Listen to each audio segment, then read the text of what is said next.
Hey guys, it's me Jocelyn. So today I'm going to be showing you some popular or very much used transitions and edits.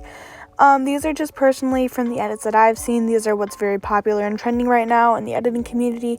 So yeah, let's just get started. So the first one is a diamond mask type thingy. Okay, so what you want to do is you want to go ahead and line up your photos like this, or like something like this, you know what I mean?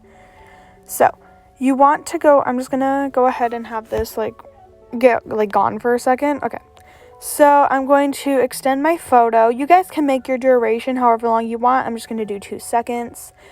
And I'm going to do a mirror slide. So you duplicate your photo, and on your first one, you go on to other and hit copy background. Go on to matte masking key, go to wipe, and then make the end 50.0. Just like this. And then go into distortion and warp. And then find mirror, just like that. Okay, now go into your bottom photo, add 2 keyframes, and on the second one, just slide the photo apart like this. So it's like, you know what I mean? Like that. Just gonna go ahead, and this is what your mirror slide should look like. So now go ahead and add on your other photo on top of that, the one you were gonna use before that. Okay, just gotta make sure it's the same length. Then go ahead and add on a square, and you can make it whatever color you want. It's not really gonna matter in the end. So go ahead and have it zoomed in all the way, and on the second keyframe, go ahead and zoom it out a little bit. Well, not a little bit. You want to zoom out a lot to the middle of the screen. And I'm just going to go ahead and add an outgraph to that, and I'm going to copy that just so I don't have to redo it on the spin. Now add 2 keyframes, again, in the exact same place, and you can spin it as much as you want. I'm just going to spin it to 345 because I think that's what'll look best in the end when it's done.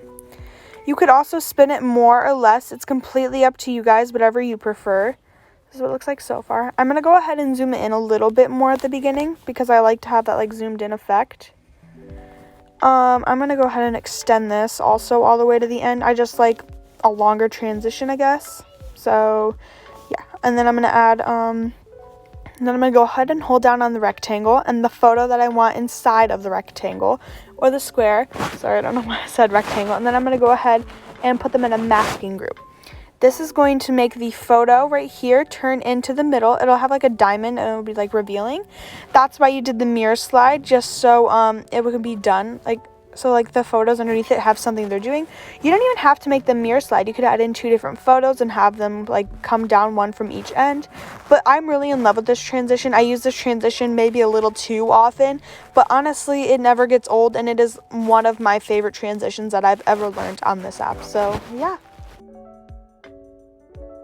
Okay, the next transition that's very popular that I see a lot is a side pull. So go ahead and add in a little square and zoom it in all the way. And go ahead and go to color and fill, gradient. And then you guys can choose whether you want this long ways or sideways.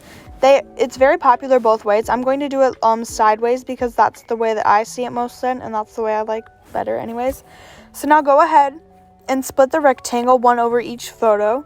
And then go on to hit the rectangle, go to effects, and then go to distortion and warp, and go to displacement map. Now go ahead and go on to X, add 2 keyframes, and on the first one make it 500 or maybe 550. Sorry, I like to have my pole have a little bit more intensity. That's my opinion though. You guys also could do less intensity or even more intensity if you wanted to. So go ahead and go into the second rectangle. Well, that's what it says. It's actually a square, but it says rectangle. Add displacement map again. This time, select invert. And then go on to offset, add 2 keyframes. And on the second one, make it negative 550. Or negative or whatever the number you chose to do. And then just do an outgraph. And this is what it should end up looking like. It's just a simple side pull. You can literally never go wrong with these. These will be great, especially if you're stuck, if you don't know what transitions to use. You could literally use them all different ways. You could do the side pull, the long ways pull, the opposite side pull. You could even do a corner pull, which is really cool, and I haven't seen that done yet, so maybe I should make a tutorial on that. But yeah, this is literally one of my favorite transitions, not to mention it comes out looking so smooth. Okay, the next very popular transition is a center tile hexagon rotate. So go ahead and go into effects, add effect, go to distortion and warp, and go on to hexagon tile rotate. Now you can make it whatever size you want, but the ones I see are mostly the zoomed in ones. So go ahead and make the size 50.0. I'm going to go ahead and copy that. Oh, don't do what I just did. Turn the rotation to 0, add 2 keyframes, and on the second one, turn it to 135. And then do your in-graph. So this is what it starts off looking like. So I'm going to go onto my second photo and paste it on. And this time, I'm going to add a keyframe and turn it to 280 degrees, just like that. And on this keyframe, the last keyframe at the very end, I'm going to turn it to 360 degrees. Then I'm going to go ahead and do an outgraph. Now, this isn't the center tile rotate, but this one's also becoming very popular because of Alight Motion's new update. So you could just do it like this, but if we're going to do the center tile, go ahead and hold down on the photo, your first photo on the side, and then just select this little group button. Now go onto Effects, Add Effect, and Add on Tiles. You could also add a motion blur if you'd like, because it's going to show. Now go ahead and go to the little spin panel, add 2 keyframes, and on the second one you can turn it as much as you'd like. I'm just going to do -80 for now. And as you can see, the center doesn't move, only these sides do. Now go ahead and do the same thing to your other photo. Hold down on it on the side and hit the group button.